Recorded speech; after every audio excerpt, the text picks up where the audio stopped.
దాని గురించి రాజ్యాంగం ఏమంటుందంటే దాని వివాదాల పరిష్కారానికి, ఆ నది నీటి వినియోగము, ఆ బేసిన్ యొక్క డెవలప్మెంట్, దాని వివాదాల పరిష్కారానికి సంబంధించి కేంద్ర ప్రభుత్వం ఒక చట్టాన్ని చేయవచ్చు. ఆ చట్టాన్ని చేయడం ద్వారా వివాద పరిష్కారానికి యంత్రాంగాన్ని రూపొందించి ఆ యంత్రాంగమే తప్ప ఏ కోర్టు కూడా ఈ విషయంలో జోక్యం చేసుకోవడానికి వీల్లేదని కూడా చట్టం చేయవచ్చు. అది రాజ్యాంగంలో రాశారు. ఎందుకు రాశారంటే రాజ్యాంగంలోనే రాయకపోతే హైకోర్టుకు సుప్రీంకోర్టు రాజ్యాంగం అధికారం ఇచ్చింది కాబట్టి కేసులు వేసుకునే అవకాశం ఉంటుంది హైకోర్టు సుప్రీంకోర్టులో. అందువల్ల రాజ్యాంగంలో ఏం రాశారంటే అంతర్రాష్ట్ర నదీ వివాదాల పరిష్కారానికి పార్లమెంట్ ఒక చట్టం చేయవచ్చు. ఆ చట్టం ద్వారా యంత్రాంగాన్ని ప్రతిపాదించవచ్చు. ఆ యంత్రాంగమే తర్వాత కోర్టు కూడా ఈ నదీ వివాదాల కేసులు చేపట్టడానికి వీల్లేదని కూడా ఆ చట్టంలో చేసే అధికారం పార్లమెంట్ ఉంది. రాజ్యాంగంలో రాశారు. 1956లో అటువంటి చట్టం చేశారు, inter state river water disputes act అని.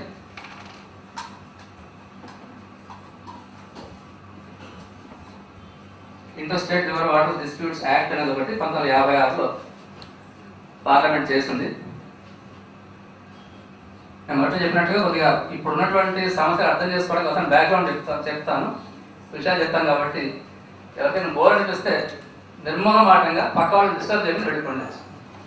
పబ్లిక్ మీటింగ్ కాదు, క్లాస్గా మేము భావించాము. ఇంత రావడం మాకు సంతోషమే. మా సభ్యుల కోసం అయినప్పటికీ ఉద్దేశించినప్పటికీ బోర్ అనిపిస్తే నిర్మోహమాటంగా పక్క వాళ్ళు డిస్టర్బ్ చేయమని వెళ్ళిపోండి. Inter state river water disputes act ఒక చట్టం చేశారు. దాని కింద ఏం చెప్పారంటే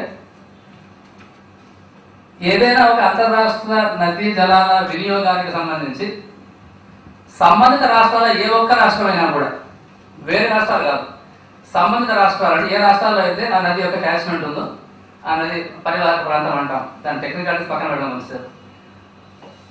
వాటిలో ఏ ఒక్క రాష్ట్రమైనా కేంద్ర ప్రభుత్వాన్ని అడగవచ్చు ఏమని, మా వివాదాన్ని పరిష్కారం చేయడానికి ఒక ట్రిబ్యునల్ ఒకటి ఏర్పాటు చేయమని అడగవచ్చు. ఒక అభ్యర్థన అంటూ ముందుకు వస్తే కేంద్రం తప్పనిసరిగా వేయవలసిందే. కేంద్రానికి మళ్ళీ ఆటలాడుకునే అవకాశం లేదు. ఒక రాష్ట్రం అడిగితే బుద్ధి పుడితే వేస్తాం, లేకపోతే అనడానికి వీలు లేదు. ఒక రాష్ట్రం కానీ ఈ వివాదం పరిష్కారానికి ఒక ట్రిబ్యునల్ వేయమని అడిగితే తప్పనిసరిగా కేంద్ర ప్రభుత్వం ట్రిబ్యునల్ వేయాల్సిందే. అంటే ఏ రాష్ట్రం అడగకపోతే కేంద్రం తనబడి వేయడానికి వీల్లేదు మాట. అంటే ఇక్కడ కేంద్రానికి అదనపు అధికారం ఏమీ లేకుండా చూస్తారు చట్టంలో. ఒక రాష్ట్రం అడగాలి, అడిగితే నేను వేయాలి, అడిగితే తప్పనిసరిగా వేయాలి. ఏం వేయాలి? ఒక ట్రిబ్యునల్ ఏర్పాటు చేయాలి ఆ వివాదాన్ని పరిష్కరించడానికి. ఆ ట్రిబ్యునల్ చైర్పర్సన్గా సుప్రీంకోర్టు సిట్టింగ్ జడ్జి ఉంటారు, రిటైర్డ్ జడ్జిగా సిట్టింగ్ జడ్జి ఉంటారు. వారితో పాటు ఎవరైనా నీటి పారుదల కమిషన్ నిపుణులు కానీ వేరే ఎవరైనా దాంట్లో సభ్యులుగా ఉంటారు. ఆ తీర్పు మీద అప్పీల్ ఉండదు. ఆ ట్రిబ్యునల్ యొక్క అవార్డు అంటారు దాన్ని. దానిపైన అప్పీల్ అనేది ఏమీ ఉండదు.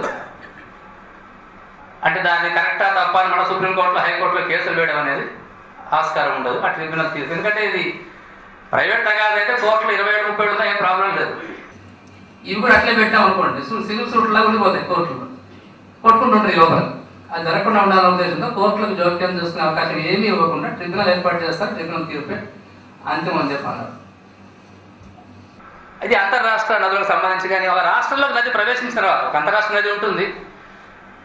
ఆ రెండు రాష్ట్రాల మధ్య ఒక ట్రిబ్యునల్ కానీ ఏదైనా ఒక తీర్పు చెప్తుంది. ఈ రాష్ట్రానికి ఇంత వాటా, ఆ రాష్ట్రానికి ఇంత వాటా అని చెప్పేస్తుంది. ఆ రాష్ట్రం లోపల వారి వాటాను ఏ రకంగా పంచుకుంటారన్న విషయంలో మళ్ళీ ఎటువంటి పరిష్కార యంత్రాంగం లేదు. మన రాష్ట్రానికి సంబంధించిన ముఖ్యమైనటువంటి సమస్య ఇది. కృష్ణానది ఉంది, ఇది మహారాష్ట్రకు, కర్ణాటక, ఆంధ్రప్రదేశ్కు కామన్గా ఉండే నది, అంతర్రాష్ట్ర నది. వివాదానికి పరిష్కారం ట్రిబ్యునల్ 2 వచ్చినాయి. ఇప్పుడు ఒక ట్రిబ్యునల్ వచ్చింది 1970లో, అవార్డు బచావత్ ట్రిబ్యునల్ అంటారు. అవార్డు 1970లో ఇచ్చింది. 2000 సంవత్సరంలో అవార్డు అయిపోయింది. మళ్ళీ ప్రదేశ్ విస్టా ట్రిబ్యునల్ మళ్ళీ కూర్చుంది. ఇప్పుడు అవార్డు ఇవ్వబోతుంది ఒక 2-3 నెలల్లో. బాగానే ఉంది, మంచి చెడు. ఏం చేస్తా ట్రిబ్యునల్ ఏం చేస్తుంది? అంతిమంగా అన్ని విషయాలు చెప్పినప్పటికీ ఈ రాష్ట్రానికి ఎంత, ఈ రాష్ట్రానికి ఎంత, ఈ రాష్ట్రానికి ఎంత అని నదిలో ప్రవాహాన్ని పంచుతుంది. ఒక రాష్ట్రానికి ఇచ్చిన దాన్ని ఆ రాష్ట్రం లోపల ఏ రకంగా వాడుకోవాలని మాత్రం ఆ ట్రిబ్యునల్ చెప్పదు. దానికి ఆ ట్రిబ్యునల్ ముందుకు పోయినప్పుడు ప్రభుత్వాలు మా రాష్ట్రానికి ఇంత నీళ్లు కావాలి అని అడిగినప్పుడు లెక్క చూపిస్తాయి కదా.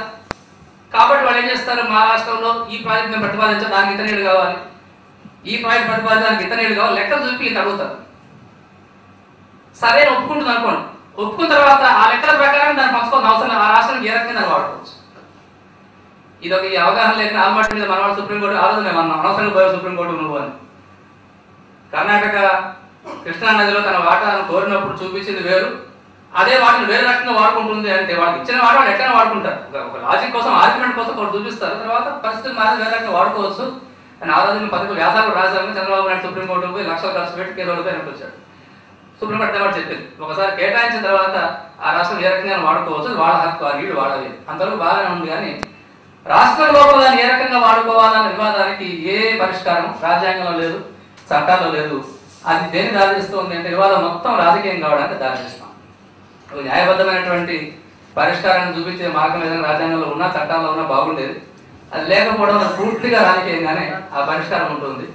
అది రకరకాల సమస్యలు, జనాన్ని రెచ్చగొట్టడం, కోపాలు, ఆవేశాలు, ప్రాంతీయ ద్వేషాలకు దారితీస్తా ఉందని తర్వాత చూద్దాం. సరే, మళ్ళీ రాజ్యాంగం రాసిన తర్వాత ఏం జరిగిందంటే ఈ 1950లో చట్టం వచ్చింది. మన రాష్ట్రంలో అప్పటికి మనము ఈ నీళ్లు వాడుకుంటున్నాం. ఇప్పుడు ప్రకాశం కాదు అంటున్నాం దాన్ని. దాని కింద కృష్ణా డెల్టా నీళ్లు వాడుకుంటున్నాము.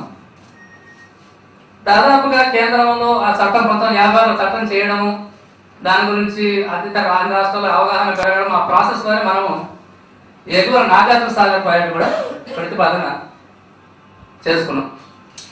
మళ్ళీ ఒక్కొక్క ప్రాజెక్టు విషయంలో 100 సమస్యలు అన్నీ ప్రస్తావించడం లేదు. నాగార్జున సాగర్ ఎక్కడ కట్టారు, ఎక్కడ కట్టి ఉండవలసింది, తెలంగాణ వాళ్ళకు రాయాల్సిన వాళ్ళకి ఏం హామీ ఇచ్చారు, ఎట్లా మార్చారు, నేను వివరాలు పోవడం లేదు. చాలా పెద్ద కథ అంతా కూడా. మొత్తానికి అంతవరకు ఇక్కడ కృష్ణా డెల్టాకు నీరు వాడుకుంటున్న వాళ్ళం. ఆంధ్రప్రదేశ్ ఏర్పడిన తర్వాత, ఆంధ్రప్రదేశ్ 1956లో ఏర్పడింది. ఏర్పడిన తర్వాత నాగార్జున సాగర్ ప్రాజెక్టు ప్రతిపాదించడం జరిగింది. కట్టుకోవడం మొదలుపెట్టాం. సెంట్రల్ వాటర్ కనెక్షన్ జరిగిపోయాం, అనుమతి తెచ్చుకున్నాం, కట్టుకుంటున్నాం. మహారాష్ట్ర, ఇది 3 రాష్ట్రాలు అంతర్రాష్ట్రం నది కదా. మహారాష్ట్ర అప్పుడే అభ్యంతరం లేవదేసింది. ఇది 3 రాష్ట్రాల ఉమ్మడి నది. ఆంధ్రప్రదేశ్ వాళ్ళు ఎప్పుడైనా కట్టేసుకుంటున్నారు ప్రాజెక్టులు, మీరు దీన్ని సాగనివ్వద్దని కేంద్ర ప్రభుత్వాన్ని అడిగింది. కేంద్రం ఏ నిర్ణయం తీసుకోక ముందే మన వాళ్ళు ప్రాజెక్ట్ పూర్తి చేసుకున్నారు, దాదాపు పూర్తి చేసుకున్నారు. చాలా ఫాస్ట్గా కట్టుకుంటూ పోయి ఇక దాన్ని మొత్తం కంప్లీట్ అయిపోలేదు. కానీ ఇక ఇది వస్తువులు చేసుకున్నారు. ముఖ్యమైన పాత్ర ఇక్కడ ఫోటో ఉంది, కేంద్రరావు గారు ఎక్కడ ఉన్నారు. ఆయన ముఖ్యమైన పాత్ర. నెహ్రూ క్యాబినెట్ లో మంత్రి కాబట్టి ఈ పని చేశాడు. మనకి ఆయన హీరో. మీరు కర్ణాటక మహారాష్ట్రపోతే ఆయన తింటారు, బాగా తింటారు. దుర్మార్గుడు క్యాబినెట్ లో ఉండి దేశం అంతటికి మంత్రి కాబట్టి ఆంధ్రప్రదేశ్ మంత్రి కాదు. ఇప్పుడు వైఎస్ గారు కడప జిల్లా ముఖ్యమంత్రిగా ఉంటున్నాడు. ఆంధ్రప్రదేశ్ మంత్రి కాబట్టి నాగార్జున సాగర్ ప్రాజెక్ట్ కట్టేసుకున్నాడు అని తింటారు రాష్ట్రాలకు పోతే. మొత్తానికి మనము ఎవరి అభ్యంతరాలు కలగకుండా 2 కట్టుకున్నాం. కృష్ణా డెల్టా వర్స్, నాగార్జున సాగర్ చిన్న చిన్న ఎట్లాగూ ఉన్నాయనుకోండి సార్. ఇక ఆ దశలో మహారాష్ట్ర వాళ్ళ అభ్యంతరాలను కేంద్ర ప్రభుత్వం ఒక ట్రిబ్యునల్కు రెఫర్ చేసింది. చట్టం 1956 చేస్తుంది. Inter state river water dispute చట్టం కింద ట్రిబ్యునల్ రెఫర్ చేసింది. దాని అధ్యక్షుడు బచావత్ అని సుప్రీంకోర్టు జడ్జి, చాలా కష్టపడి పనిచేసే జడ్జి. ఇవాళ ఈ మధ్యకాలంలో సుప్రీంకోర్టు జడ్జి కూడా అట్లా లేదు.